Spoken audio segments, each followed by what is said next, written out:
ಪ್ರಿಯ ವೀಕ್ಷಕರೇ, ಪೀಪಲ್ ಟಿವಿಯ ಮತ್ತೊಂದು ಪಾಡ್ಕಾಸ್ಟ್ಗೆ ತಮಗೆಲ್ಲ ಸ್ವಾಗತ. ಇವತ್ತು ನಮ್ಮ ಜೊತೆಗಿದ್ದಾರೆ ಹನುಮೇಗೌಡರು. ಹನುಮೇಗೌಡರು ಅಂದರೆ ಅಷ್ಟೇ ತಮಗೆ ಅರ್ಥ ಆಗಲಿಕ್ಕಿಲ್ಲ. ಆರ್ ಎಸ್ ಎಸ್ನ ಮಾಜಿ ಕಾರ್ಯಕರ್ತರು, ಅದಕ್ಕಿಂತಲೂ ನೋಂದಾಯಿತ ಆರ್ ಎಸ್ ಎಸ್ನ ಸಂಸ್ಥಾಪಕರು ಅಂದರೆ ತಮಗೆಲ್ಲ ಗೊತ್ತಾಗುತ್ತೆ. ಒಂದು ಸಾಮಾನ್ಯ ಕುಟುಂಬದಲ್ಲಿ ಹುಟ್ಟಿ ಒಂದು ಸಂಘಟನೆಯಲ್ಲಿ, ಆರ್ ಎಸ್ ಎಸ್ ಎಂಬ ಸಂಘದಲ್ಲಿ 40 ವರ್ಷ ಸೇವೆ ಸಲ್ಲಿಸಿ ಅದರಿಂದ ತುಂಬ ಒಂದು ಬೇಸರಗೊಂಡು ಹೊರಗಡೆ ಬಂದು ಅದರ ವಿರುದ್ಧವೇ ತೊಡೆ ತಟ್ಟಿ ತಮ್ಮದೇ ಒಂದು ಆರ್ ಎಸ್ ಎಸ್ ನೋಂದಾವಣೆಗೊಂಡ ಸಂಘಟನೆಯನ್ನು ಶುರು ಮಾಡಿದವರು ಈ ಹನುಮೇಗೌಡರು. ಇವ್ರದ್ದು ಇತ್ತೀಚೆಗೆ ಒಂದು ನವಕರ್ನಾಟಕದಲ್ಲಿ ಒಂದು ನನಗೆ ಪುಸ್ತಕ ಸಿಕ್ತು. ಪುಸ್ತಕ ತೊಗೊಂಡ್ಬಿಟ್ಟು ನಾನು ಓದಿದ ಮೇಲೆ ನನಗೆ ಒಂಥರ ಇದೇನಪ್ಪ ಹಿಂಗೆಲ್ಲ ಬರೆದಿದ್ದಾರೆ ಅಂತ ಅನಿಸ್ತು. ನಮಗೆ ಆರ್ ಎಸ್ ಎಸ್ ಅಂದ ತಕ್ಷಣ ಏನು ಕೋಮುವಾದದ ವಿರುದ್ಧ ಗಲಾಟೆ ಮಾಡ್ತಿರ್ತಾರೆ, ಹಿಜಾಬು, ಈ ಮುಸ್ಲಿಮರ ವಿರುದ್ಧ, ಗೋ ಸಾಗಾಟದ ವಿರುದ್ಧ, ಇಂಥವಷ್ಟೇ ನಮಗೆ ಗೊತ್ತಿತ್ತು. ಆದರೆ ಇವ್ರ ಪುಸ್ತಕ ಓದಿದ ಮೇಲೆ ಅಯ್ಯಪ್ಪ ಇಷ್ಟೆಲ್ಲ ಇದೆಯಾ ಅಂತೇಳಿ ಒಂಥರ ಭಾಳ ಆಘಾತದ ವಿಚಾರಗಳನ್ನು ಇವ್ರ ಪುಸ್ತಕದಲ್ಲಿ ನನಗೆ ಕಾಣಿಸಿದೆ. ಅಂದರೆ ಹೆಂಗೆ ಅಂತಂದರೆ, ಆರ್ ಎಸ್ ಎಸ್ ಸಂಘದಲ್ಲಿ ಬೈಠಕ್ನಲ್ಲಿ ಸಲಿಂಗ ಕಾಮ ಚಾಲ್ತಿಯಲ್ಲಿದೆ. ಅಲ್ಲಿ ಅವರೆಲ್ಲ ಗೇಗಳ ಥರ ವರ್ತಿಸ್ತಾರೆ. ಮತ್ತು ಆರ್ ಎಸ್ ಎಸ್ನಲ್ಲಿ ಭ್ರಷ್ಟಾಚಾರ ತುಂಬಿ ತುಳುಕ್ತಾ ಇದೆ. ಸರ್ಕಾರಿ ಜಮೀನನ್ನು ದುರುಪಯೋಗಪಡಿಸ್ತಾ ಇದ್ದಾರೆ. ಆರ್ ಎಸ್ ಎಸ್ನ ಕಾರ್ಯಕರ್ತರು, ಪ್ರಮುಖರು ಸಹೋದರಿ ಅಕ್ಕ ಅಂತ ಕರೀತಲೇ ಅಕ್ಕಳನ್ನ ಪಕ್ಕ ಕೇಳ್ಕೊತಾರೆ. ಇಂಥ ಮತ್ತು ಆರ್ ಎಸ್ ಎಸ್ನ ಹಿರಿಯ ಜೀವಗಳನ್ನ ಇವತ್ತು ಯಾರೂ ಚೆನ್ನಾಗಿ ನೋಡ್ಕೋತಾ ಇಲ್ಲ. ಅವ್ರ ಪಾಪ ಎಲ್ಲೋ ತೆರೆಮರೆಯಲ್ಲಿ ಬದುಕ್ತಾ ಇದ್ದಾರೆ. ಇಂಥ ಹಲವಾರು ಆರೋಪಗಳು ಇವರ ಪುಸ್ತಕದಲ್ಲಿದ್ದಾವೆ. ಅವುಗಳನ್ನೆಲ್ಲ ಇಟ್ಕೊಂಡು ನನ್ನ ಕುತೂಹಲ ಅನ್ನಿಸ್ತು. ಹಾಗಾಗಿ ಇವತ್ತು ಈ ಎಲ್ಲ ಪ್ರಶ್ನೆಗಳನ್ನ ಇಟ್ಕೊಂಡು ಇದ್ರ ಸುತ್ತಮುತ್ತ ಒಂದಿಷ್ಟು ಮಾತುಕತೆಯನ್ನು ನಾನು ಈ ಹನುಮೇಗೌಡರ ಜೊತೆ ಮಾತಾಡ್ಸ್ತಾ ಇದ್ದೇನೆ. ನಮಸ್ಕಾರ ಸರ್. ನಮಸ್ಕಾರ. ಎಸ್ ಸರ್, ನಮಗೆ ಮೊದಲಿನ ಪ್ರಶ್ನೆ ಅಂತಂದರೆ, ಈಗಾಗಲೇ ತುಂಬ ಚಾನಲ್ಗಳಲ್ಲಿ ಮಾತಾಡಿರ್ತೀರಿ. ಆದರೂ ಏನಂದರೆ, ಈ ಆರ್ ಎಸ್ ಎಸ್ಗೆ ನೀವು ಯಾವಾಗ ಸೇರಿಕೊಂಡ್ರಿ, ಯಾಕೆ ಸೇರಿಕೊಂಡ್ರಿ, ಅಲ್ಲಿನ ಅನುಭವ ಸಂಕ್ಷಿಪ್ತವಾಗಿ ಹೇಳೋದಾದರೆ ಅದನ್ನ ಹೇಳ್ಬೋದಾ? ನಾನು ಆಕಸ್ಮಿಕವಾಗಿ ಆರ್ ಎಸ್ ಎಸ್ಗೆ ಹೋಗಿದ್ದು. ಆರ್ ಎಸ್ ಎಸ್ ಕಂಡ್ರೆ ಹೆದರ್ತಾ ಇದ್ವಿ. ಯಾಕೆಂದರೆ ಆರ್ ಎಸ್ ಎಸ್ನವ್ರನ್ನ ತುರ್ತು ಪರಿಸ್ಥಿತಿಯಲ್ಲಿ ಜೈಲಿಗೆ ಹಾಕ್ತಾಯಿದ್ರು. ಅಂದರೆ ಆರ್ ಎಸ್ ಎಸ್ನವ್ರನ್ನ ಜೈಲಿಗೆ ಹಾಕ್ತಾರೆ ಅನ್ನೋಂಥ ಹೆದರಿಕೆಗೋಸ್ಕರ ಎಲ್ಲ ಓಡಿ ಹೋಗ್ತಾ ಇದ್ವಿ. ಆ ಎಮರ್ಜೆನ್ಸಿಯ ಮುಗಿದ ನಂತರ ನಮ್ಮ ಪಕ್ಕದ ಊರಿನವರೊಬ್ಬರು ಆರ್ ಎಸ್ ಎಸ್ನ ಕ್ಯಾಂಪ್ ಮುಗಿಸ್ಕೊಂಬಂದರು. ಊರಿನಲ್ಲಿ ಶಾಖೆ ಆಯಿತು. ಅದಾದ ನಂತರ ನಮ್ಮೂರಲ್ಲಿ ಶಾಖೆ ಆಯಿತು. ಆಗ ಆ ಶಾಖೆಗಳಲ್ಲಿ ಆಡ್ತಾ ಇದ್ದಂಥ ಆಟಗಳು, ಅಲ್ಲಿ ಹೇಳ್ತಾ ಇದ್ದಂಥ ಕತೆಗಳು, ಇದರಿಂದ ಆಕರ್ಷಿತನಾಗಿ ನಾನು ಶಾಖೆಗೆ ಹೋಗ್ಲಿಕ್ಕೆ ಶುರು ಮಾಡಿದೆ. ಈ ವಯಸ್ಸು ಅಂತಂದರೆ ನನ್ನ 11, 12, 13 ಆ ವಯಸ್ಸಿನಲ್ಲಿ ಎಲ್ಲವೂ ಕೂಡ ಈಗ ನಾನೇನು ಹೇಳಿದೆ ಎಲ್ಲ ವಿಚಾರಗಳು ಬಂದು ಹೋಗ್ತವೆ. ನನ್ನ ಮನೆಯಲ್ಲಿ ಆಟ ಆಡೋಂಗಿಲ್ಲ, ಆಟ ಆಡೋದನ್ನು ನೋಡೋಂಗೂ ಇಲ್ಲ. ಓದಬೇಕು, ಇಲ್ಲ ಶಾಲೆಯಲ್ಲಿರಬೇಕು, ಇಲ್ಲ ಮನೆಯಲ್ಲಿ ಕೆಲಸ ಮಾಡಬೇಕು. ಈ ರೀತಿ ಇದ್ದಂತಹ ನಮ್ಮ ತಂದೆಯ ಕಟ್ಟುನಿಟ್ಟಿನ ಮಧ್ಯದಲ್ಲಿ ತಂದೆಗೆ ಕಣ್ತಪ್ಪಿಸಿ ಶಾಖೆಯಲ್ಲಿ ಭಾಗವಹಿಸಿ ಅಲ್ಲಿ ಆಕರ್ಷಿತನಾದಂಥ ಈ ಕತೆಗಳು, ಈ ಆಟಗಳಿಂದ ವೈಚಾರಿಕತೆಯನ್ನು ಬೆಳೆಸ್ಕೊಂಡು ಅದರಲ್ಲೂ ವಿಶೇಷವಾಗಿ ಒಂದು ಶ್ಲೋಕಗಳು, ಅಲ್ಲಿ ಹೇಳ್ಕೊಡ್ತಾ ಇದ್ದಂತಹ ಸಂಸ್ಕೃತ ಶ್ಲೋಕಗಳಿದೆಯಲ್ಲ, ಅದರಲ್ಲಿರುವಂಥ ಅರ್ಥಗಳು, ಆ ಅರ್ಥಗರ್ಭಿತವಾದಂಥದ್ದನ್ನು ಆಕರ್ಷಿತನಾದಂತಹ ನಾನು ಸಂಪೂರ್ಣ ಆರ್ ಎಸ್ ಎಸ್ನ ಚಟುವಟಿಕೆಗೆ ತೊಡ್ಕೊಂಡೆ. ಆಯಿತು. ಈಗ ನೀವು ಆರ್ ಎಸ್ ಎಸ್ನಲ್ಲಿದ್ದಾಗ ನೀವು ಅದು 40 ವರ್ಷ ಅಲ್ಲೇ ಇದ್ರಿ. ನಿಮ್ಮ ಮಾತೃ ಸಂಸ್ಥೆ ಅಂತ ಹೇಳ್ಬೋದು. ತುಂಬ ನಿಮ್ಮ ಅರ್ಧದಷ್ಟು ಜೀವನ ಅದರಲ್ಲಿ ಸವಿಸಿದಿರಿ. ಅಂಥದ್ರಲ್ಲಿ ಈಗ ನೀವು ಅದರಿಂದ ಹೊರಗಡೆ ಬಂದು ಅದ್ರ ಮಾನ ಕಳೆಯೋ ಕೆಲಸ ಯಾಕೆ ಮಾಡ್ತಾ ಇದ್ದೀರಾ? ನೋಡಿ, ನೀವು ಅರ್ಧದಷ್ಟು ಅಂತ ಹೇಳಿದ್ರಿ. ಅಲ್ಲ, ಈಗ ನನಗೆ ವಯಸ್ಸು 63.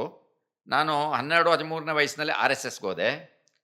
ಆದರೆ ನಾನು ಆರ್ ಎಸ್ ಎಸ್ನ ಇದರಲ್ಲಿದ್ದಾಗ ಸಂಘದ ಒಳ್ಳೆಯ ವಿಚಾರಗಳನ್ನು, ಸಂಸ್ಕಾರವನ್ನು ನಾನು ತುಂಬ ಚೆನ್ನಾಗಿ ಇದು ಮಾಡಿಕೊಂಡೆ. ಅಂದರೆ ಸಂಘದಲ್ಲಿ ಕಲಿಸ್ತಾ ಇದ್ದಂಥ ಸತ್ಯ, ನಿಷ್ಠೆ, ಪ್ರಾಮಾಣಿಕತನ, ತ್ಯಾಗ, ಸೇವೆ, ಇದು ಅತ್ಯಂತ ಪ್ರಮುಖವಾದಂಥ ಭಾಗಗಳು. ಇದು ನಮ್ಮ ಸಮಾಜದಲ್ಲಿತ್ತು. ಆ ಸಮಾಜದಲ್ಲಿದ್ದಂಥದ್ದನ್ನು ಒಂದು ರೀತಿಯಲ್ಲಿ ಸಮಾಜದ ಜನರಿಗೆ ಕಲಿಸ್ಕೊಡೋಂಥ ಒಂದು ಅವಶ್ಯಕತೆ ಇರಲಿಲ್ಲ. ಆದರೂ ನಮ್ಮ ಸಮಾಜದಲ್ಲಿ ಇವೆಲ್ಲವೂ ಇದ್ದವು. ಆದರೆ ಯುವಕರಲ್ಲಿ ಬೆಳೆಸ್ತೀವಿ ಅನ್ನೋಂಥ ಒಂದು ಕಾರಣದಿಂದ ಅವರು ಕಲಿಸ್ತಿದ್ರೋ ಏನೋ ಗೊತ್ತಿಲ್ಲ. ಆದರೆ ನಾನು ಅದರಲ್ಲಿ ಭಾಗಿಯಾದೆ. ಆದರೆ ಸಂಘದ ಪ್ರಚಾರಕನಾಗಿ 10 ವರ್ಷ ಆಗುವ ಮಧ್ಯದಲ್ಲಿ ಸಂಘದ ಒಳಗಿನ ಕೆಲವು ದೋಷಗಳು ಕಾಣಲಿಕ್ಕೆ ಶುರುವಾಯಿತು. ಜಾತಿ, ಮೇಲ್ವರ್ಗದ ಬ್ರಾಹ್ಮಣ್ಯ ಎದ್ದು ಕಾಣಲಿಕ್ಕೆ ಶುರುವಾಯಿತು.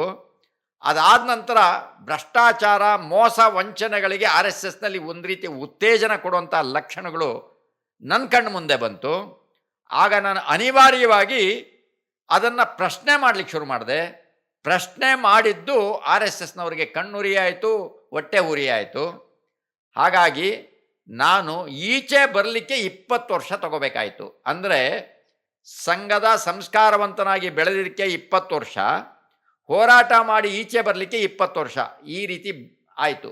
ಇದು ಯಾಕಾಯಿತು ಈಚೆ ಬರಲಿಕ್ಕೆ 20 ವರ್ಷ ಅಂತ ಹೇಳಿದರೆ, ನಾನು ಸಂಘದ ಪ್ರಚಾರಕನಾಗಿ ಹೊರಟಂಥ ಸಂದರ್ಭದಲ್ಲಿ ನಾನು ನನ್ನ ಬಂಧು ಮಿತ್ರರು, ಅಣ್ಣ ತಮ್ಮ ಯಾರ್ಯಾರಿದ್ದಾರೋ ಎಲ್ಲರನ್ನೂ ಕಳ್ಕೊಂಬಿಟ್ಟಿದ್ದೆ. ಯಾಕೆ ಅಂದರೆ ಆರ್ ಎಸ್ ಎಸ್ಗೆ ಅಷ್ಟು ಕಮಿಟ್ ಆಗಿದೆ.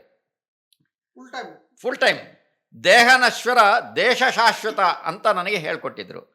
ಆಗ ನನಗನ್ಸಿತ್ತು ಇದಕ್ಕಿಂತಲೂ ಅದೇ ಶ್ರೇಷ್ಠ ಅಂತ. ಹಂಗಾಗಿ ಹೋದೆ. ಆದರೆ ಹೋಗಬೇಕಾದ್ರೆ ನಮ್ಮ ಮನೆಯಲ್ಲಿದ್ದಂಥ ವಿರೋಧದ ಕಾರಣದಿಂದಾಗಿ ನಾನು ಎಲ್ಲರನ್ನು ಕಳ್ಕೊಂಡಿದ್ದೆ. ಆದರೆ ಅಲ್ಲಿಗೆ ಹೋದ ಮೇಲೆ ಗೊತ್ತಾಯಿತು ಇಲ್ಲಿ ಭ್ರಷ್ಟಾಚಾರ, ಮೋಸ, ವಂಚನೆಗಳು, ಇದನ್ನು ಪ್ರಶ್ನೆ ಮಾಡೋ ಹಾಗಿಲ್ಲ. ಆ ಕಾರಣಕ್ಕೋಸ್ಕರನೇ ನಾನು ಈಚೆ ಬಂದು ಬದುಕೋದೆ ಹೇಗೆ?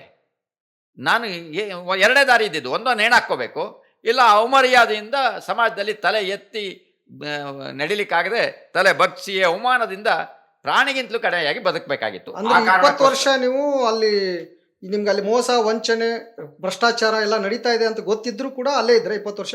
ನನಗೆ ಗೊತ್ತಾಗಿದ್ದು ಲೇಟಾಗಿ. ನನಗೆ ಗೊತ್ತಾಗಿದ್ದು ಸುಮಾರು ನಾನು ಸಂಘದ ಪ್ರವೇಶದ ನಂತರ, ಸಂಘದ ಪ್ರಚಾರಕನಾದ ನಂತರ, ನನಗೆ ಒಂದು 16-17ನೇ ವರ್ಷಗಳ ನಂತರ ಅದು ನನಗೆ ಗೊತ್ತಾಗಿದ್ದು. ಆದರೂ ಅದು ಸರಿ ಆಗಬಹುದೇನೋ ಅಂತ ಅಂದ್ಕೊಂಡಿದ್ದೆ. ಅದೇನು ಸರಿ ಆಗಲಿಲ್ಲ. ಹಾಗಾಗಿ ಹೊರಗಡೆ ಬರಬೇಕಾದಂಥ ಪರಿಸ್ಥಿತಿ ಬಂತು. ಅಲ್ಲ, ನಂದು ನೆಕ್ಸ್ಟ್ ಪ್ರಶ್ನೆ ನಾನು ಅದು ಆಮೇಲೆ ಕೇಳ್ಬೇಕು ಅನ್ಕೊಂಡಿದ್ದೆ. ನಿಮಗೆ ಒಂದು ಅನ್ಯಾಯ ಆಗುತ್ತೆ, ನಿಮಗೆ ಒಬ್ಬರು ಯಾರು ಹಿಂದೂ ಜಾಗನವ್ರು ಯಾರೋ ಅನ್ಯಾಯ ಮಾಡುತ್ತೆ, ಅವಾಗ ನೀವು 2014ರಲ್ಲಿ ದಿಢೀರ್ ಅಂತ ಹೊರಗಡೆ ಬರ್ತೀರಾ. ಅಂದರೆ ನಾನು ಏನು ಕೇಳಕ್ಕೆ ಹೋಗ್ತಾ ಇದ್ದೆ ಅಂದರೆ, ನಿಮಗೆ ಅನ್ಯಾಯ ಆದಾಗ ಮಾತ್ರ ಅನ್ಯಾಯ, ಇಲ್ಲ ಬೇರೆಯವರಲ್ಲೆಲ್ಲ ಅನ್ಯಾಯ ಆಗ್ತಿದ್ರೆ ಸಹಿಸ್ಕೊಂಡು ಸುಮ್ಮನೆ ಇದ್ರಿ. ಇಲ್ಲ, ನಿಮಗೆ 2014ರ ಘಟನೆ ನೀವು ಹೇಳ್ತಾ ಇದ್ದೀರಿ. ಆದರೆ ನಾನು ಸಂಘಕ್ಕೆ ಎಂಟ್ರಾಗಿದ್ದು 77-78ರಲ್ಲಿ.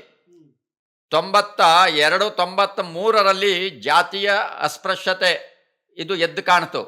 ಅದು ವ್ಯಕ್ತಿ ದೋಷ ಅಂತ ಅಂದ್ಕೊಂಡಿದ್ದೆ. ಆದರೆ 94, 95, 96ರಲ್ಲಿ ಭ್ರಷ್ಟಾಚಾರ, ಮೋಸ, ವಂಚನೆಗಳಿಗೆ ಸಂಘದಲ್ಲಿ ಪ್ರಮೋಷನ್ ಕೊಟ್ಟರು. ಹಾಗಾಗಿ 94ರಿಂದ 96ರಲ್ಲಿ ಆಗಾಗಲೇ ನನಗೆ ಸಂಘದ ಹಿರಿಯರು ಮಾಡ್ತಾ ಇದ್ದಂತಹ ಕಚ್ಚೆ ಹರಕತನ ಇದೂ ಗೊತ್ತಾಯಿತು. ಅದನ್ನೆಲ್ಲವನ್ನು ಕೇಳುವಂಥ ಮಾನಸಿಕತೆಯಲ್ಲಿ ನಾನು ವಿಷಯವನ್ನು ಪ್ರಸ್ತಾಪ ಮಾಡಿದ ಕಾರಣಕ್ಕೆ ಆಗಾಗಲೇ ನನ್ನನ್ನು ಒಂದು ರೀತಿಯ ತುಳಿತಕ್ಕೆ ಒಳಗಾಗಿ ನನಗೆ ಅವಮಾನ ಮಾಡೋ ರೀತಿಯಲ್ಲಿ ಮಾಡಿದರು. ಆದರೆ 94ರಿಂದ 2014ರವರೆಗೆ ನಾನು ಮತ್ತಷ್ಟು ಅಗ್ರೆಸಿವ್ ಆಗಿ ಒಳಗಡೆನೆ ಕೆಲಸ ಮಾಡಿದೆ. 94ರಿಂದ 2020 ವರ್ಷ. 20 ವರ್ಷ. ಅದಕ್ಕೆ ನಾನು ಹೇಳಿದೆ ಈಚೆಗೆ ಬರಲಿಕ್ಕೆ 20 ವರ್ಷ ತೊಗೊಂಡಿದ್ದೀನಿ. ಅಲ್ಲ, ನನ್ನ ಪ್ರಶ್ನೆ ನೇರವಾಗಿತ್ತು. ಏನಂದ್ರೆ ನಿಮಗೆ ಅನ್ಯಾಯ ಆದಾಗ ನೀವು ಸಿಡಿದದ್ದು ಇಲ್ಲ, ನಾನು ಹೇಳಿದ್ನಲ್ಲ 94 ನಾನು 2000ನೇ ಇಸ್ವಿನಲ್ಲಿ ಸಿಡಿದದ್ದಿದ್ದೆ. ಒಂದ್ಸಲಿ ಸ್ಫೋಟ ಆಯಿತು, ನನ್ನನ್ನು ತಣ್ಣಗಾಗಿಸಿದ್ರು. ಅದಾದಮೇಲೆ ಅದರ ಮುಂದುವರೆದ ಭಾಗ 2008ರಲ್ಲಿ ಮತ್ತಷ್ಟು ಸ್ಫೋಟ ಆಯಿತು, ಅಕ್ರಮಗಳ ವಿರುದ್ಧ ಧ್ವನಿ ಇಟ್ಟಾಗ. 2010ನಲ್ಲಿ ನನ್ನನ್ನು ಇದೇ ಆರ್ ಎಸ್ ಎಸ್ನವರಿನಿಂದ ಹೊಡೆಸ್ತಾರೆ, ಮತ್ತಷ್ಟು ಸ್ಫೋಟ ಆಗುತ್ತೆ. ಯಾವಾಗ ಹೊಡಿಸ್ತಾರೆ? 2010. ಯಾಕೆ? ಹೀಗೆ ನಾನು ಮಾಡ್ತಾ ಇದ್ದಂಥ ಒಳ್ಳೆ ವಿಚಾರಗಳನ್ನು ಸಹಿಸಲಾರದೆ. ಅದು ಹಿಂದಿನಿಂದ ಹೊಡಿಸಿರೋದು ಅಥವಾ ನೇರ ಹೊಡಿಸಿದ್ದು? ಅಂದರೆ ಷಡ್ಯಂತ್ರ. 2000ರಲ್ಲೇ ನನ್ನ ಕುಟುಂಬವನ್ನು ಹಾಳು ಮಾಡುವಂಥ ಕೆಲಸವನ್ನು ವಿಶೇಷವಾದ ರೀತಿಯಲ್ಲಿ ಮಾಡಿದರು. ಈ ಥರದ್ದೆಲ್ಲ ಆಗಿದೆ. ಆದರೆ ನಾನು ಪ್ರಮೋಷನ್ ಆಗಲಿಲ್ವಾ? ಯಾರಿಗೆ? ಆರ್ ಎಸ್ ಎಸ್ನಲ್ಲಿ ಎಷ್ಟೊಂದು ಹುದ್ದೆಗಳಿದ್ದಾವೆ, ಅದರಲ್ಲಿ ನನ್ನನ್ನು ಒಂದು ಹಂತದವರೆಗೆ ತಗೊಂಡೋಗಿ ಆಮೇಲೆ ತುಳಿಲಿಕ್ಕೆ ಶುರು ಮಾಡಿದರು. ಒಬ್ಬ ಸಾಮಾನ್ಯ ಕಾರ್ಯಕರ್ತನಿಗಿಂತಲೂ ಕಡೆ ಆಗೋ ರೀತಿಯಲ್ಲಿ ನನ್ನನ್ನು ಒಬ್ಬ ಪ್ರಚಾರಕನಾಗಿದ್ದಂಥ ವ್ಯಕ್ತಿ, ಒಬ್ಬ ಜಿಲ್ಲಾ ಪ್ರಚಾರಕ ಆಗಿದ್ದಂಥ ವ್ಯಕ್ತಿಯನ್ನು ತುಂಬ ಕೆಳಕ್ಕೆ ತಳ್ಳಿದರು. ಆಗ ಅನಿವಾರ್ಯವಾಗಿ ಈ ಹಿಂದೂ ಜಾಗರಣ ವೇದಿಕೆ ಅಂತ ಹೇಳಿದ್ರಲ್ಲ, ಆಗ ನನ್ನನ್ನು ಹಿಂದೂ ಜಾಗರಣ ವೇದಿಕೆಗೆ ಶಿಫ್ಟ್ ಆಗತ್ತೆ. ಆಗ ಅಲ್ಲಿ ರಾಜ್ಯ ಸಹ ಖಜಾಂಚಿಯಾಗಿ ಇದು ಮಾಡ್ತಾರೆ. ಅದಾದ ನಂತರ 12 ವರ್ಷ ಇರ್ತೀನಿ. ಆದರೆ ಎಲ್ಲ ಕಡೆಗೂ ನಾನು ಅನ್ಯಾಯವನ್ನು ಪ್ರತಿಭಟಿಸಲೇ ಬರ್ತಾ ಇದ್ದೀನಿ. ಅವರು ಅದೇ ರೀತಿಯಲ್ಲಿ ಇದ್ದರು. ಆದರೆ ಅವ್ರದ್ದು ಡಬಲ್ಸ್ ಗೇಮ್ ಇತ್ತು. ಅದೆಲ್ಲವೂ ನನ್ನ ಪುಸ್ತಕದಲ್ಲಿ ಹೇಳಿದ್ದೀನಿ. ಈಗ ನೀವು ಆರ್ ಎಸ್ ಎಸ್ನಿಂದ ಹೊರಗಡೆ ಬಂದು ಒಂದು ನೋಂದಾಯಿತ ಆರ್ ಎಸ್ ಎಸ್ ಸಂಸ್ಥೆ ಅಂತ ಮಾಡ್ಕೊಂಡಿದ್ದೀರಿ. ಆರ್ ಎಸ್ ಎಸ್ ರಿಜಿಸ್ಟರ್ ಆಗಿಲ್ಲ, ನೀವು ರಿಜಿಸ್ಟರ್ ಮಾಡ್ಕೊಂಡಿದ್ದೀರಾ. ಅದಕ್ಕೂ ನಿಮಗೂ ಅದಕ್ಕೂ ಏನು ವ್ಯತ್ಯಾಸ? ಈ ಆರ್ ಎಸ್ ಎಸ್ ಹೆಸರಲ್ಲೇ ಯಾಕೆ ಮಾಡ್ಕೊಂಡ್ರಿ? ನೋಡಿ, ಮುಳ್ಳಿನಿಂದ ತೆಗಿಬೇಕು, ಅದು ಮೊದಲನೇದು. ಎರಡನೇದು, ನಾನು ಆರ್ ಎಸ್ ಎಸ್ ಅನ್ನು ಯಾಕೆ ರಿಜಿಸ್ಟರ್ ಮಾಡಿಸಿದೆ ಅಂತ ಹೇಳಿದರೆ, ನಾನು ಆಗಲೇ ಹೇಳದೆ RSSನಲ್ಲಿ ಸತ್ಯನಿಷ್ಠೆ, ಪ್ರಾಮಾಣಿಕತನ, ತ್ಯಾಗ, ಸೇವೆ ಇದನ್ನು ಕಲಿಸ್ಕೊಡ್ತಾರೆ ಅಂತ.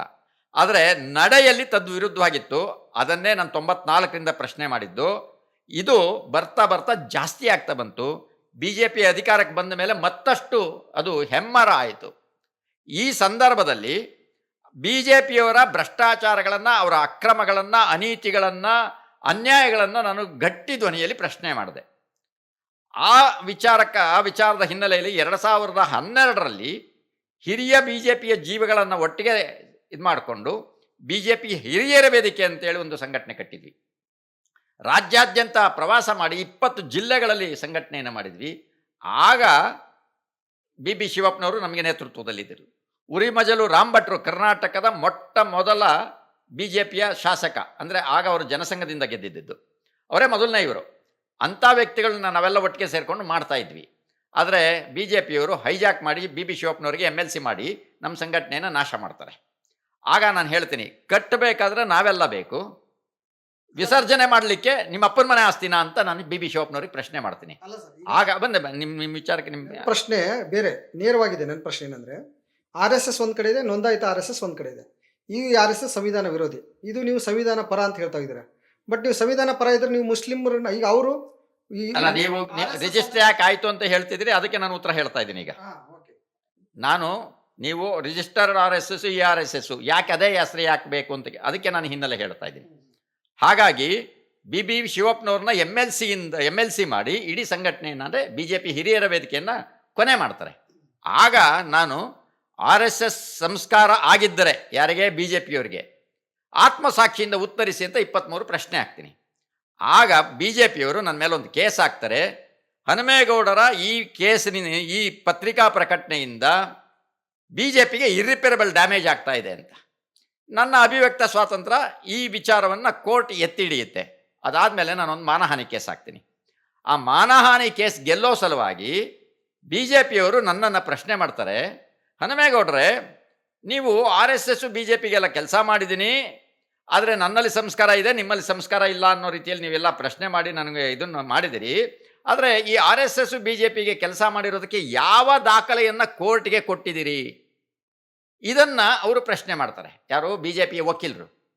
ಎಲ್ಲ ಬಡ್ಡಿ ಮಕ್ಕಳ, ನಿಮ್ಮ ಹತ್ರನೇ ಏನೂ ಇಲ್ಲ, ನನ್ನನ್ನು ಕೇಳ್ತಾ ಇದ್ದೀರಲ್ಲ ಅಂತ ಹೇಳಿ, ಆಗ ನಾನು RSSನ್ನು ರಿಜಿಸ್ಟರ್ ಮಾಡಿಕೊಂಡು ನನಗೆ ಯಾವ ಪ್ರಶ್ನೆ ಕೇಳಿದ್ರಲ್ಲ ಅದಕ್ಕೆ 10 ಪಟ್ಟು ಅಂದರೆ 100 ಪ್ರಶ್ನೆಗಳನ್ನು ನಾನು ಅವ್ರಿಗೆ ಕೇಳ್ತೀನಿ. ಅಂದರೆ ರಿಜಿಸ್ಟ್ರೇಷನ್ ಮಾಡಿಸ್ಕೊಳ್ಳಿಕ್ಕೆ ಅನಿವಾರ್ಯ ಆಗಿದ್ದು ಅವರೇ. ಆ ಟೈಮ್ನಲ್ಲಿ ಅದು ಅಗತ್ಯ ಇತ್ತು, ಅವತ್ತಿಗೆ ಅಗತ್ಯ ಇತ್ತು. ಅದಷ್ಟಕ್ಕೆ ನಿಲ್ಲಿಲ್ಲ. ಇವತ್ತು RSS ಅನ್ನುವಂಥದ್ದು ರಿಜಿಸ್ಟರ್ ಆಗಿಲ್ಲ. 3 ಆ್ಯಕ್ಟ್ ಅಡಿಯಲ್ಲಿ ರಿಜಿಸ್ಟರ್ ಮಾಡಿಸ್ಬೋದು, 3-4 ಅಡಿಯಲ್ಲಿ. ಅಲ್ಲ, ಇಟ್ಸ್ ಓಕೆ. ನಾನು ಕೇಳಕ್ಕೆ ಬಂದಿರೋದು, ಈಗ ಅವ್ರದ್ದು RSS ಅಂದ ತಕ್ಷಣ ನಮಗೆಲ್ಲ ಗೊತ್ತು, ಎಲ್ಲ ಜನಕ್ಕೂ ಗೊತ್ತು. ಒಂದು ಸಂವಿಧಾನ ಪರವಾಗಿ ಸಮಾನತೆ ಪರವಾಗಿ ಕೆಲಸ ಮಾಡೋರು. RSS ಅಂದ ತಕ್ಷಣ ಒಂಥರ ಇರಿಸ್ ಮುರ್ಸಾಕ್ತಾರೆ. ನೀವು ಅದೇ ಹೆಸರಲ್ಲಿ ರಿಜಿಸ್ಟ್ರೇಷನ್ ಮಾಡಿದ್ದೀರಿ, ಅದಕ್ಕೂ ನಿಮಗೂ ಏನು ವ್ಯತ್ಯಾಸ? ನೀವು ಮುಸ್ಲಿಮರನ್ನು ದೋಷಿಸ್ತೀರಾ, ನೀವು ಹಿಂದೂ ಪರವಾಗಿದ್ದೀರಾ, ಅಂದರೆ ನಿಮ್ಗೆ ಹಿಂದೂ ರಾಷ್ಟ್ರ ಅಷ್ಟೇ ಇರಬೇಕಾ? ನಾನು ನಮ್ಮ ನೇರ ವಿಚಾರಗಳನ್ನು ನಾನು ನೇರವಾಗಿ ಎಲ್ಲ ಮಾಧ್ಯಮಗಳಲ್ಲಿ ಈಗಾಗಲೇ ಹೇಳ್ತಾ ಇದ್ದೀನಿ. ಮೊದಲನೇದು ನಂದು ನೋಂದಾಯಿತ RSS, ರಿಜಿಸ್ಟರ್ಡ್ RSS. ಅವರು ರಿಜಿಸ್ಟರ್ ಮಾಡಿಲ್ಲ ಅಂದರೆ ಸಂವಿಧಾನ ವಿರೋಧಿಗಳು, ಸಂವಿಧಾನವನ್ನು ಒಪ್ಪದ ಮಾತ್ರ ಅಷ್ಟೇ ಅಲ್ಲ, ಸಂವಿಧಾನ ಒಪ್ಪದೆ ರಿಜಿಸ್ಟರ್ಡು ಮಾಡದೆ ಸರ್ಕಾರಕ್ಕೆ ಮೋಸ ವಂಚನೆ ಮಾಡಿಕೊಡ್ತಿದ್ದಾರೆ. ಅವ್ರು ನಮಗೆ ಹೇಳ್ಕೊಟ್ಟಿದ್ದೇನು, ಪ್ರಾಮಾಣಿಕತನ, ತ್ಯಾಗ, ಸೇವೆ, ಇದನ್ನು ನಮಗೆ ಹೇಳ್ಕೊಟ್ಟಿದ್ದು. ಅವ್ರು ಮಾಡ್ತಾ ಇರೋದು ಮೋಸ ವಂಚನೆ. ಇದನ್ನು ಜಗತ್ತಿನ ಮುಂದೆ ತರಬೇಕಲ್ಲ, ಅದಕ್ಕೆ ನಾನು ರಿಜಿಸ್ಟರ್ ಮಾಡಿದ್ದೀನಿ. ನಮ್ಮದೇನು ಹಣಕಾಸಿನ ವಹಿವಾಟು ನಾವೇನು ಮಾಡಿಲ್ಲ. ಆದರೆ ಮೊದಲನೇದು ನಾನು ಸಂವಿಧಾನ ಒಪ್ಪಿದ್ದೀನಿ, ಸಂವಿಧಾನದ ಅಡಿಯಲ್ಲಿ ನಾನು ಕೆಲಸ ಮಾಡ್ತಿದ್ದೀನಿ, ಇದು ಮೊದಲನೇದು. ಎರಡನೇದು, ನಾನು ಹಿಂದೂ ರಾಷ್ಟ್ರ ಆಗಬೇಕು ಅಂತ ನಾನು ಹೇಳ್ಕೊಂಡು ಹೊರಟಿಲ್ಲ. ನಾನು ಸಮಾಜ ಆಗಬೇಕು ಅಂತ ಹೇಳಿ ಈ ದೇಶಕ್ಕೆ ಅಂತಿಮ ಸಂವಿಧಾನಕ್ಕೆ ನಾವೆಲ್ಲರೂ ತಲೆಬಾಗಬೇಕು, ಇದು ಮೊದಲಾಗಬೇಕು. ಇದು ಆದರೆ ಆಟೋಮೆಟಿಕ್ಲಿ ಸಂವಿಧಾನದ ಕೆಳಗಡೆ ಬರುವಂಥ ಕಾರ್ಯಾಂಗ, ನ್ಯಾಯಾಂಗ, ಶಾಸಕಾಂಗ 3 ಅದರ ಅಡಿಯಲ್ಲಿ ಬಂದಾಗ ಪ್ರಶ್ನೆನೇ ಇಲ್ವಲ್ಲ. ಅಂದರೆ ಈಗ ನಿಮ್ಮ RSS ಹಿಂದೂ, ಮುಸ್ಲಿಂ, ಕ್ರೈಸ್ತ ಸೇರಿದಂತೆ ಎಲ್ಲ ಧರ್ಮಗಳು ಒಟ್ಟಾಗಿ ಸಮಭಾವದಲ್ಲಿ ಸಂವಿಧಾನದ ಅಡಿಯಲ್ಲಿ ಬದುಕಬೇಕು ಅಂತ ನೀವು ಹೇಳ್ತೀರಾ? ಭಾರತೀಯ ಪ್ರಜೆಗಳು, ವಿ ದಿ ಪೀಪಲ್, ಈ ದೇಶದಲ್ಲಿರುವಂಥ ಪ್ರತಿಯೊಬ್ಬ ಪ್ರಜೆಗೂ ನಮ್ಮ ಸಂವಿಧಾನ ಅಪ್ಲೈ ಆಗುತ್ತೆ. ಹಾಗಾಗಿ ಹಿಂದೂ ಆದರೆ ಶ್ರೇಷ್ಠ, ಮುಸಲ್ಮಾನ ಆದರೆ ಕನಿಷ್ಠ ಅನ್ನೋಂಥ ಭೇದ ಭಾವ ಇದೆಯಲ್ಲ, ಇದು ಅತ್ಯಂತ ಅವಿವೇಕತನದ, ಮೂರ್ಖತನದ ಮಾತು. ಇದೇ ಅದು ಇನ್ನಷ್ಟು ನಾವು ಏನು RSS ಅವರು ವಾದ ಮಾಡ್ತಾರಲ್ಲ, ಈಗ ಗೋಮಾತೆ ಎಲ್ಲ ಆಹಾರ ಅವರ ಆಯ್ಕೆ, ಅವ್ರವ್ರು ತಿನ್ನಬೇಕು. ನೀವು ಅದನ್ನು ಗೋಮಾತೆಯನ್ನು ಗೋಮಾತೆ ಅಥವಾ ಗೋಮಾಂಸವನ್ನು ಬೀಫನ್ನು ಹೇಗೆ ನೋಡ್ತೀರಿ? ನೋಡಿ, ನಾನು ಯಾವುದನ್ನು ಆಹಾರ ಪದ್ಧತಿಯನ್ನು ತಪ್ಪು ಅಂತ ಹೇಳಲಿಕ್ಕೆ ಹೋಗಲ್ಲ. ಯಾಕೆ ಅಂದರೆ ಪ್ರತಿಯೊಬ್ಬ ವ್ಯಕ್ತಿ, ಈಗ ಅವರು ಹೇಳುವಂಥ ಶಬ್ದವನ್ನೇ ತಗೊಂಡು ತಮಗೆ ಹೇಳಬೇಕು ಅನ್ನೋದಾದರೆ ಸನಾತನ ಧರ್ಮ ಅಂತ ಹೇಳ್ತಾರೆ. ಈ ಸನಾತನ ಧರ್ಮ ಅನ್ನೋಂಥದ್ದು ಎಲ್ಲಿ ಹುಟ್ಟಿತು, ಯಾವಾಗ ಹುಟ್ಟಿತು? ಸನಾತನ ಅಂದರೆ ಪುರಾತನ. ಒಬ್ಬ ವ್ಯಕ್ತಿ ಮಂಗನಿಂದ ಮನುಷ್ಯ ಆದ. ಮನುಷ್ಯ ಆದವನು ಕಾಡಿನಲ್ಲಿದ್ದ. ಹಾಗಿದ್ರೆ ಅದು ಪುರಾತನ ಅಂತ ತಗೊತೀರೋ, ಅಥವಾ ಮಂಗ ಇದೆಯಲ್ಲ ಆ ಮಂಗನ್ನೇ ಪುರಾತನ ಅಂತ ತಗೊತೀರೋ? ಸ್ವಲ್ಪ ಈಚೆಗೆ ಬಂದರೆ ಮನುಷ್ಯ ಅಂದರೆ ಕಾಡಿನಲ್ಲಿದ್ದಂಥ ಮನುಷ್ಯ ಗಡ್ಡೆಗಣಸು ತಿಂತಿದ್ದ, ಅದನ್ನು ಪುರಾತನ ಅಂತ ತಗೊಳ್ತಿರೋ? ಈಚೆಗೆ ಬಂದಾಗ ಹಸಿ ಮಾಂಸವನ್ನು ತಿಂತಿದ್ನಲ್ಲ, ಅದನ್ನು ಪುರಾತನ ಅಂತ ತಗೊತೀರೋ? ಹೀಗೆ ನೀವು ಎಲ್ಲಿಂದ ತಗೊಳ್ತೀರಿ ಅನ್ನೋಂಥದ್ದು ಇದಾಗತ್ತೆ. ಒಟ್ಟಾರೆ ನಾನು ಹೇಳಬೇಕು ಅಂದರೆ ಆಹಾರ ಅವರವರ ಇಚ್ಛೆಗೆ ಬಿಟ್ಟಿದ್ದು. ಆದರೆ ಗೋಮಾಂಸದ ಅಂದರೆ ಗೋಮಾಂಸ ಮಾರಾಟ ಒಳ್ಳೇದಲ್ಲ ಅಂತ, ಅಂದರೆ ಗೋವನ್ನು ಕಡಿಯೋದೇ ತಪ್ಪು ಅಂತ ಹೇಳುವಂತಹ ಈ RSSನ ನೀಚರು ಇವತ್ತು ಗೋಮಾಂಸ ರಫ್ತಿನ ಮೂಲಕ ನಮ್ಮನ್ನು ಸಾಕ್ಲಿಕ್ಕೆ ಹೊರಟಿದಾರಲ್ಲ, ಆ ಲಾಭ ತಗೊಂಡು ಮಾಡ್ತಾ ಇದ್ದಾರಲ್ಲ, ಇದ್ರ ಬಗ್ಗೆ ಯಾವತ್ತಾದರೂ ಮಾತನಾಡಿಲ್ಲ. ಯಾರೋ ಒಬ್ಬ ದಲಿತನೋ ಒಬ್ಬ ಮುಸಲ್ಮಾನನೋ ಯಾವುದೋ ಒಂದು ಗೋವನ್ನು ಕತ್ತರಿಸಿದರೆ ಅದನ್ನು ದೊಡ್ಡ ಇಶ್ಯೂ ಮಾಡಿ, ರಾದ್ದಾಂತ ಮಾಡಿ, ಕೇಸ್ ಮಾಡಿ ಎಲ್ಲ ಮಾಡ್ತಾವ್ರೆ. ಹಾಗಿದ್ರೆ ಅಟ್ ಎ ಟೈಮ್ ಲಕ್ಷಾಂತರ ಹಸುಗಳನ್ನು ಕತ್ತರಿಸ್ತಾ ಇರುವಂಥ ಕಸಾಯಿಖಾನೆಗಳನ್ನು ಬ್ಯಾನ್ ಮಾಡಿದ್ದಾರೆ BJP ಸರ್ಕಾರ, ಇಲ್ಲಿವರೆಗೂ ಮಾಡಿಲ್ಲ. ಹಾಗಿದ್ರೆ ಇದನ್ನು ನೀಚತನ ಅಂತ ಹೇಳ್ತಿರೋ, ಮೋಸ ವಂಚನೆ ಅಂತ ಹೇಳ್ತಿರೋ, ಇದು ಅವಿವೇಕ ಅಂತ ಹೇಳ್ತಿರೋ, ಏನಂತ ಹೇಳ್ತೀರಿ RSSನವ್ರಿಗೆ ಮತ್ತು BJP ಅವರಿಗೆ? ಹಿಂದೂ ಧರ್ಮ ಅನ್ನೋದು ಇದೆಯಾ? ಇದ್ರೆ ಯಾವಾಗಿಂದ ಚಾಲ್ತಿಗೆ ಬಂತು? ಅಥವಾ ಈಗ ಧರ್ಮದ ಪ್ರಕಾರ ಏನು ಅದು ಧರ್ಮದ ಪ್ರಕಾರ ಯಾರು ಹಿಂದೂಗಳು? ನಾನು ಹಿಂದುವ, ನೀವು ಹಿಂದುವ, ಯಾರೆಲ್ಲ ಹಿಂದೂಗಳು? ಧರ್ಮ ಅನ್ನುವಂಥದ್ದೊಂದು ಜೀವನ ಶೈಲಿ, ಅದೊಂದು ಜೀವನ ಶೈಲಿ. ಅಲ್ಲ, ಜೀವನ ಶೈಲಿ ಅಂದ್ರೆ ಸಾಕಲ್ಲ, ಧರ್ಮ ಯಾಕಂತೀರಿ? ಹೇಳ್ತೀನಿ. ಧರ್ಮ ಅನ್ನುವಂಥದ್ದು ಜೀವನ ಶೈಲಿ. ಅದರಲ್ಲಿ ಇನ್ನೊಬ್ಬರನ್ನ ತೊಂದರೆ ಕೊಡದೆ, ವಂಚಿಸದೆ, ಅವನಿಂದ ಸುಲಿಗೆ ಮಾಡದೆ, ಅವನನ್ನು ಕಾಡಿಸದೆ, ಪೀಡಿಸದೆ, ನಮ್ಮಲ್ಲಿರುವಂತಹ ಸದ್ಗುಣಗಳಿಂದ ಅವನನ್ನು ನಮ್ಮ ಸಹೋದರನಂತೆ ಸ್ವೀಕರಿಸಿ ಪರಸ್ಪರ ಶಾಂತಿ ಸಮೃದ್ಧಿಯಿಂದ ನೆಮ್ಮದಿಯಿಂದ ಬದುಕುವಂಥದ್ದು ಇದು ಧರ್ಮ. ಅದು ಯಾವುದೇ ಧರ್ಮ ಇರ್ಬೋದು, ಹಿಂದೂ, ಮುಸ್ಲಿಂ, ಕ್ರಿಶ್ಚಿಯನ್, ಮತ್ತೊಂದು ಯಾವುದೇ, ಇದನ್ನು ಮಾನವೀಯ ಧರ್ಮ ಅಂತ ಹೇಳ್ತೀವಿ. ಇದನ್ನೇ ಜೀವನ ಪದ್ಧತಿ ಅಂತ ಹೇಳಿದ್ದು.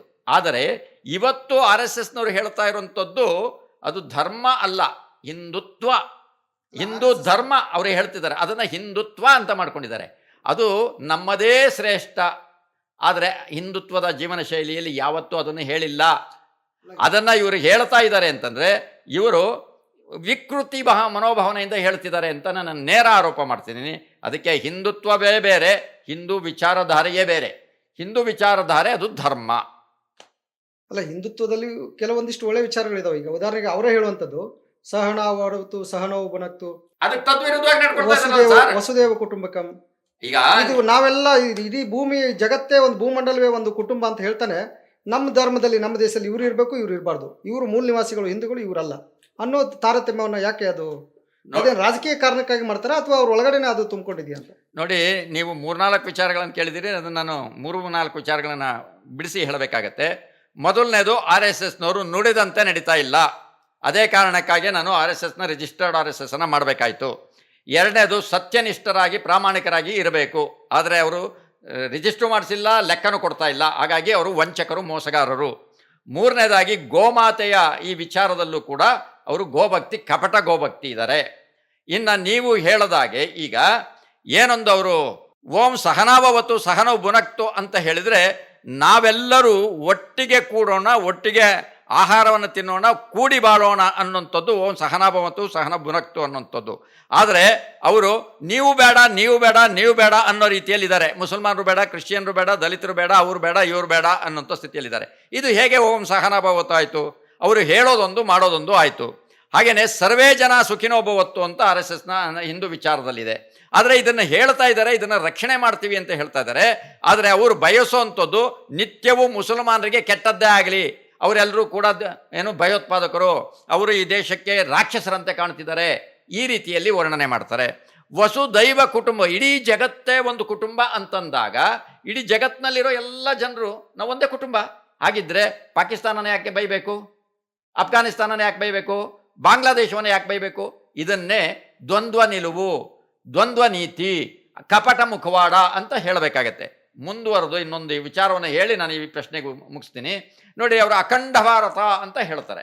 ಅಖಂಡ ಭಾರತ ಅಂದರೆ ಸಿಲೋನ್, ಭಾರತ, ಪಾಕಿಸ್ತಾನ, ಅಫ್ಘಾನಿಸ್ತಾನ, ಟಿಬೆಟ್, ಬಲಗಡೆ ಬರ್ಮಾ, ಮ್ಯಾನ್ಮಾರ್ ಇವೆಲ್ಲವೂ ಸೇರಿದಂಥದ್ದು ಅಖಂಡ ಭಾರತ. ಹಾಗಿದ್ದರೆ ಇಲ್ಲಿರುವಂಥ ಮುಸಲ್ಮಾನರ ಜೊತೆಯಲ್ಲಿಯೇ ನೀವು ಜೀವನ ನಡೆಸಲಿಕ್ಕೆ ದ್ವೇಷ ಕಾರ್ತಾ ಇರುವಂಥ ಸಂದರ್ಭದಲ್ಲಿ ಜಗತ್ತಿನ ಉಳಿದೆಲ್ಲ ಮುಸಲ್ಮಾನರನ್ನು ನೀವು ಹೇಗೆ ಸಹೋದರರು ಅಂತ ಕರಿತೀರಿ? ಹೇಗೆ ಅಖಂಡ ಭಾರತ ಅಂತ ಕರಿತೀರಿ? ಅದು ಹೇಗೆ ಸರ್ವೇ ಜನ ಸುಖಿನುಭವಂತು? ಇವೆಲ್ಲವೂ ಕೂಡ ದ್ವಂದ್ವ. ಈಗ ಅಲ್ಲಿರುವ ಪಾಕಿಸ್ತಾನದಲ್ಲಿರುವ ಮುಸ್ಲಿಮರನ್ನ ಬೇರೆ ಬೇರೆ ದೇಶದಲ್ಲಿರೋ ಓಡಿಸ್ಬಿಡೋದು. ಎಲ್ಲಿಗೆ? ಹಿಂದೂಗಳಷ್ಟೇ ಎಲ್ಲಿಗೆ ಓಡಿಸ್ತೀರಿ? ಸಮುದ್ರಕ್ಕೆ ಹಾಕ್ತೀರಾ? ಅಷ್ಟೇ. ಅಂದರೆ ಅವರ ನಡೆ ನುಡಿ ತದ್ವಿರುದ್ಧವಾಗಿದೆ, ದ್ವಂದ್ವ ನೆಲದಿಂದ ಕೂಡಿದೆ. ಓಕೆ, ಈಗ ದೇಶದ ರಕ್ಷಣೆಗೆ ಸೈನಿಕರಿದ್ದಾರೆ. ದೇಶದ ಒಳಗಡೆಯೂ ದೇಶ ಕಟ್ಟುವ ಕೆಲಸ ಮಾಡಬೇಕಾಗಿರುತ್ತೆ. ಅದಕ್ಕಾಗಿ ಒಂದು ಸಂಘಟನೆ ಇದ್ದರೆ ಆ ಸಂಘಟನೆ ಇಷ್ಟು ದಿನದಿಂದ ಕೆಲಸ ಮಾಡ್ತಾ ಇದೆ. ನೀವು ಕೂಡ ಕೆಲಸ ಮಾಡ್ತಾ ಇದ್ದೀರಾ, ಮಾಡಿದಿರಿ 40 ವರ್ಷ. ಅದು ಸಂಘಟನೆ ವಿರುದ್ಧ ಅಷ್ಟ್ಯಾಕೆ ದ್ವೇಷ? ಅಂದರೆ ಆ ಸಂಘಟನೆ ಇದ್ರೆ ಒಳ್ಳೇದಲ್ವಾ? ದೇಶ ಪ್ರೇಮ, ದೇಶಭಕ್ತಿ ಕೆಲಸಕ್ಕೆ ಬೇಕಲ್ವಾ? ನೋಡಿ, ಒಂದು ದೇಶದ ಒಳಗಡೆ ದೇಶಭಕ್ತಿಯನ್ನು ಹೇಳಿ ಕೊಡುವಂಥ ಒಂದು ಸಂಘಟನೆ ಇದೆ ಅಂತ ಹೇಳಿದರೆ ಅದೊಂದು ರೀತಿಯ ಅಪಮಾನ. ಯಾಕೆ ಅಂದರೆ ಈ ದೇಶದಲ್ಲಿ ಹುಟ್ಟಿದ ದೇಶ ಪ್ರೇಮ ಹೇಳಿಕೊಡುವ ಸಂಘಟನೆ ಇದ್ರೆ ಅದು ಅಪಮಾನ. ಹೌದು. ಯಾಕೆ ಅಂತ ಹೇಳಿದರೆ ಆ ವ್ಯಕ್ತಿಗೆ ಸಹಜವಾಗಿಯೇ ಆ ಗುಣಗಳು ಬರಬೇಕು. ಆ ಗುಣಗಳನ್ನು ಕಲಿಸುವಂತಹ ಕೆಲಸ ಸಹಜವಾಗಿ ಶಿಕ್ಷಣದಲ್ಲಿ ಇರಬೇಕು. ಬರೀ ಶಿಕ್ಷಣದಲ್ಲಿ ಮಾತ್ರ ಅಲ್ಲ, ಮನೆಯಲ್ಲೂ ಇರಬೇಕು, ಸಹಜವಾಗಿ ಬರಬೇಕು. ಅದಕ್ಕೋಸ್ಕರ ಒಂದು ವ್ಯವಸ್ಥೆ ಅನ್ನೋಂಥದ್ದು ಇದೆಯಲ್ಲ, ಅದು ಇರಬಾರದು. ಅದು ನಮ್ಮ ಮನೆಗಳಲ್ಲಿ ಇದೇ RSSನವರು ನಮಗೆ ಹೇಳ್ಕೊಟ್ಟಿದ್ರು. ಬೆಳಗಾಗಿ ನಾನೆದ್ದು ಯಾರ್ಯಾರ ನೆನೆಯಲಿ ಎಳ್ಳು ಜೀರಿಗೆ ನೆನೆಯೋಣ, ಭೂತಾಯಿನ ನೆನೆಯೋಣ ಅನ್ನೋಂತಹ ಹಾಡುಗಳನ್ನು ನಮಗೆ ನಮ್ಮ ತಾಯಂದಿರು ಹೇಳ್ಕೊಡ್ತಿದ್ರು ಅಂತ. ಹಾಗಿದ್ರೆ ಅದು ಈಗ ಹೇಳ್ಕೊಡ್ತಾ ಇಲ್ವಾ? ಈಗಲೂ ಹಳ್ಳಿ ಕಡೆ ಇದೆ. ಅದನ್ನೆಲ್ಲ ಹಾಳು ಮಾಡಿದವರೇ ಈ ವೈದಿಕ ಪರಂಪರೆಯವರು. ಇವತ್ತಿನ ಇದನ್ನೆಲ್ಲ ಹಾಳು ಮಾಡಿದವರೇ ಅವರು. ಯಾಕೆ ಇದನ್ನು ನಾನು ಹೇಳ್ತಾ ಇದ್ದೀನಿ ಅಂತ ಹೇಳಿದರೆ, ಅವರನ್ನು ಅತ್ಯಂತ ಕ್ಷುಲ್ಲಕವಾಗಿ ಅಪಮಾನದಿಂದ ಅವಮಾನ ಮಾಡುವಂಥ ಕೆಲಸಗಳನ್ನು ಮಾಡ್ತಾ ಇದ್ರು. ಹೇಗೆ ಅನ್ನುವಂಥದ್ದಕ್ಕೆ ನಿಮ್ಗೊಂದು 2 ವಿಚಾರಗಳನ್ನು ಹೇಳ್ತೀನಿ. ಏನು ಮೇಲ್ವರ್ಗದ ಜನರು ಕೆಳವರ್ಗದ ಜನರನ್ನು ಕರೀಬೇಕಾದ್ರೆ ಕೆಂಪ, 2 ಅಕ್ಷರ, ತಿಪ್ಪ, ಕರಿಯ, ನಾಗ, ಹೀಗೆ ಎಲ್ಲ ಒಂಥರ ಅವರಿಗೆ ಅಪಮಾನ ಮಾಡುವ ರೀತಿಯಲ್ಲಿ. ಆದರೆ ಆ ಏನೊಂದು ಮೂಲ ದ್ರಾವಿಡರು ಇದ್ರಲ್ಲ, ಅಂದರೆ ಕೆಳವಂತದ ಅಂದರೆ ಶೂದ್ರರು ಅಂತ ಏನಿದ್ರಲ್ಲ, ಆ ಶೂದ್ರರಲ್ಲಿ ಇದ್ದಂತಹ ಜಾನಪದ ವಿಚಾರಗಳನ್ನು ನಾವು ಒಂದ್ಸಲಿ ಪುಟಗಳು ತೆಗೆದು ನೋಡಿದರೆ ಇಷ್ಟೊಂದು ಜ್ಞಾನ ಅವರಿಗಿತ್ತ? ಅದು ಎಲ್ಲಿಂದ ಬರೆದ್ರು, ಯಾರು ಬರೆದ್ರು ಯಾರಿಗೂ ಗೊತ್ತಿಲ್ಲ.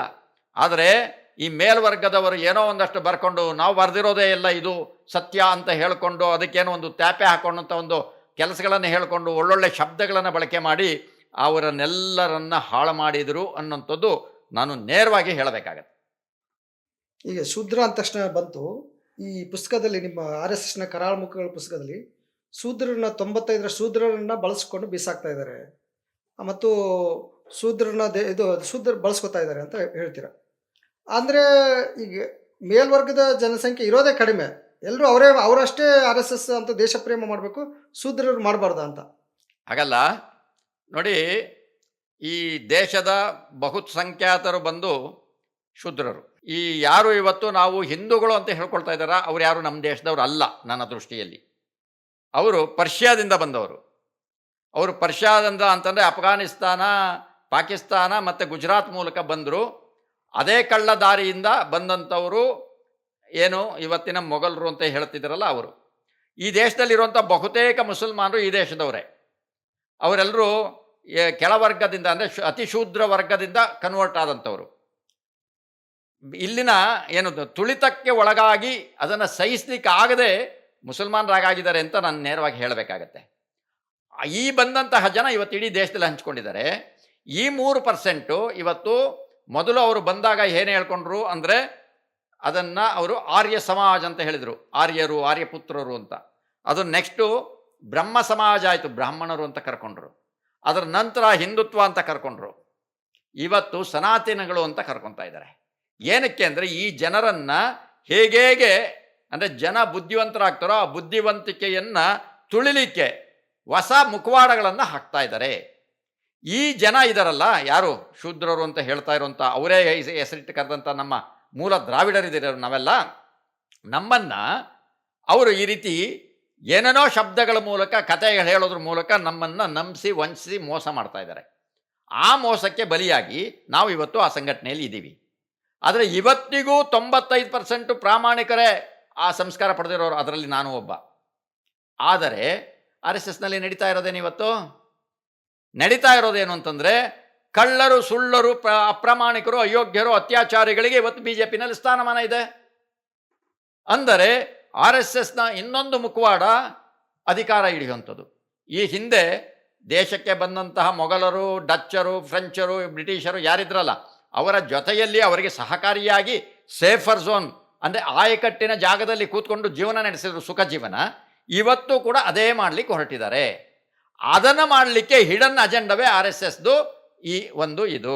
ಈ ಹಿಡನ್ ಅಜೆಂಡದಕ್ಕೆ ಬಹುಸಂಖ್ಯಾತ ಜನ ಏನಿದೀವಲ್ಲ, ಶೂದ್ರರನ್ನು ಅಲ್ಲಿ ಬುಟ್ಟಿಗೆ ಹಾಕ್ಕೊಂಡು ಅವರಿಗೆ ಮೋಸ ವಂಚನೆ ಮಾಡ್ತಾ, ಯಾರೋ ಕೆಲವರು ಬೆರಳೆಣಿಕೆ 4-6 ಜನರು ಮತ್ತು ಆ ಏನು ಹೊರಗಿಂದ ಬಂದ್ರಲ್ಲ ಪರ್ಷಿಯನ್ಸ್, ಆರ್ಯರು ಅಥವಾ ಇವತ್ತಿನ ಮೇಲ್ವರ್ಗದ ಜನ ಅಂತ ಕರ್ಕೊತಿದ್ದಾರೆ, ಅವರು ಆಡಳಿತ ಮಾಡಲಿಕ್ಕೆ ಇಟ್ಕೊಂಡಿರೋಂಥ ಒಂದು ವ್ಯವಸ್ಥೆ ಇದು RSS. ಅಲ್ಲಿ ಇವತ್ತು 95% ನಮ್ಮಂತಹ ಶೂದ್ರರು ಬಲಿ ಆಗ್ತಾ ಇದ್ದೀವಿ. ಅದನ್ನು ನನ್ನ ಪುಸ್ತಕದಲ್ಲಿ ಹೇಳಿದ್ದೀನಿ. ಎಸ್. ಈಗ RSSದಿಂದ ಕೆಲವರಷ್ಟೇ ನೀವು ಅಂತ ಕೆಲವ್ರನ್ನ ಆಯ್ಕೆ ಮಾಡಿಕೊಂಡು BJP ಪಕ್ಷಕ್ಕೆ ಸೇರಿಸಿ ಅವರಿಗೆ ಅಧಿಕಾರ ಕೊಡಿಸಲಾಗ್ತದೆ, ಕೆಲವ್ರನ್ನ ಮೂಲೆಗುಂಪು ಮಾಡಲಾಗ್ತದೆ. ನೋಡಿ, RSSನಲ್ಲಿ ಒಂದು ವ್ಯವಸ್ಥೆ ಇದೆ. ಏನು ಅಂದರೆ, ಈ ಆಯ್ಕೆ ಮಾನದಂಡ ಏನು, ಅಧಿಕಾರ ಬರಬೇಕಂದ್ರೆ ಅಂತ RSSನಲ್ಲಿ ಒಂದು ವ್ಯವಸ್ಥೆ ಇದೆ. ಏನು ಅಂದರೆ ಅನುಶಾಸನ ಪಾಲನೆ, ಸೂಚನಾ ಪಾಲನೆ. ಹಾಗಾಗಿ ಪ್ರಶ್ನೆ ಮಾಡೋಗಿಲ್ಲ, ಹೇಳಿದ್ದನ್ನು ಮಾಡಬೇಕು. ಅವರನ್ನು ಮರುಪ್ರಶ್ನೆ ಮಾಡೋಗಿಲ್ಲ. ಅವರು ಏನಾದರೂ ಪ್ರಶ್ನೆ ಮಾಡಿದರೆ ಅವನನ್ನು ಸಹಜವಾಗಿ ನಿರ್ಲಕ್ಷ್ಯ ಮಾಡ್ತಾರೆ. ಯಾರು ತಲೆ ಗುಂಕಾಗ್ತಾ ಇರ್ತಾನೆ, ಹೇಳಿದ್ದನ್ನು ಕೇಳ್ತಾ ಇರ್ತಾನೆ, ಅವರ ಅಂದರೆ ಕೈಗೊಂಬೆ ಥರ ಇರ್ತಾನೆ, ಅಂಥವನಿಗೆ ಸ್ಥಾನಮಾನಗಳು ಸಿಗ್ತದೆ. ಎಕ್ಸೆಪ್ಟ್ ಮೇಲ್ವರ್ಗದವರು, ಅಂದರೆ ಎಲ್ಲ ನಿರ್ಣಾಯಕ ಪಾತ್ರಗಳಲ್ಲಿ ಅವರಿರ್ತಾರೆ. ಅವರ ಕೈಗೊಂಬೆ ಅಥವಾ ಸೂತ್ರಧಾರಿಕೆಯಲ್ಲಿ ಯಾರು ಇರ್ತಾರೋ ಅಂಥವ್ರನ್ನ ಉನ್ನತ ಸ್ಥಾನಕ್ಕೆ ಕೂಡಿಸ್ತಾರೆ. ಅಕಸ್ಮಾತ್ ಅದನ್ನು ಪ್ರಶ್ನೆ ಮಾಡಿದರೆ ಅವರನ್ನು ಹೊರಗಡೆ ಬಿಸಾಕ್ತಾರೆ, ಅಂದರೆ ಬಳಸಿ ಬಿಸಾಕುವಂಥದ್ದು.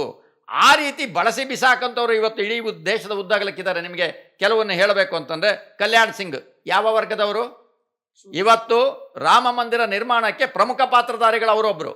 ಅವರು ಇವತ್ತು ಅಡ್ರೆಸ್ಗೆ ಇಲ್ಲ, ಹೌದಾ? ಯಾಕಿಲ್ಲ ಆಗಿದ್ರೆ? ಅಂದರೆ ಅತ್ಯಂತ ವ್ಯವಸ್ಥಿತವಾಗಿ ಅವರನ್ನು ಬಳಕೆ ಮಾಡ್ಕೊಳ್ತಾರೆ, ಬಿಸಾಕ್ತಾರೆ.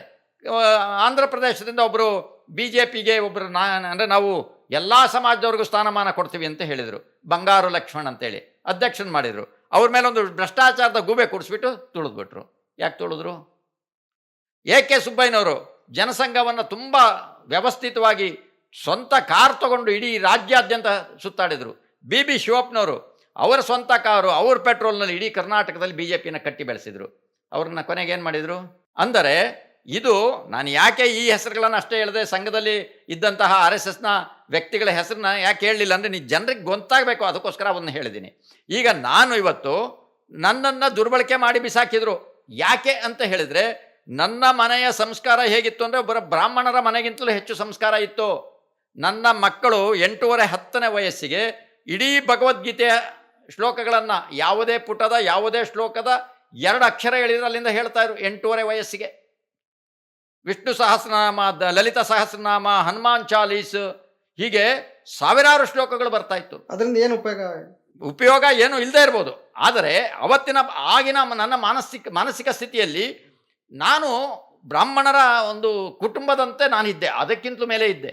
ಶೃಂಗೇರಿ ಮಠದಲ್ಲಿ ಅತಿ ಸಣ್ಣ ಬಾಲಕ ಪ್ರಶಸ್ತಿ ಪಡೆದಿದ್ರೆ ಅದು ನನ್ನ ಮಗ, ನನಗೆ ತಿಳಿದ ಹಾಗೆ. ಬಟ್ ನಿಮಗೆ ಬ್ರಾಹ್ಮಣರು ಸಿಗಬೇಕಾದೆಲ್ಲ ಗೌರವ ಮನ್ನಣೆ ಸಿಗ್ತಾ? ಅದನ್ನ ಹನುಮೇಗೌಡ ಓವರ್ಟೇಕ್ ಮಾಡಿಬಿಟ್ನಲ್ಲ ಅನ್ನೋಂಥ ಕಾರಣಕ್ಕೋ ಏನೋ ಗೊತ್ತಿಲ್ಲ. ಹೆಸರು ಚೇಂಜ್ ಮಾಡ್ಕೋಬೇಕಿತ್ತು. ಹನುಮಂತರಾವ್ ಏನಾರ ಮಾಡ್ಕೊಂಡಿದ್ರೆ ಆಗ್ತಿತ್ತು ಏನೋ ಗೊತ್ತಿಲ್ಲ.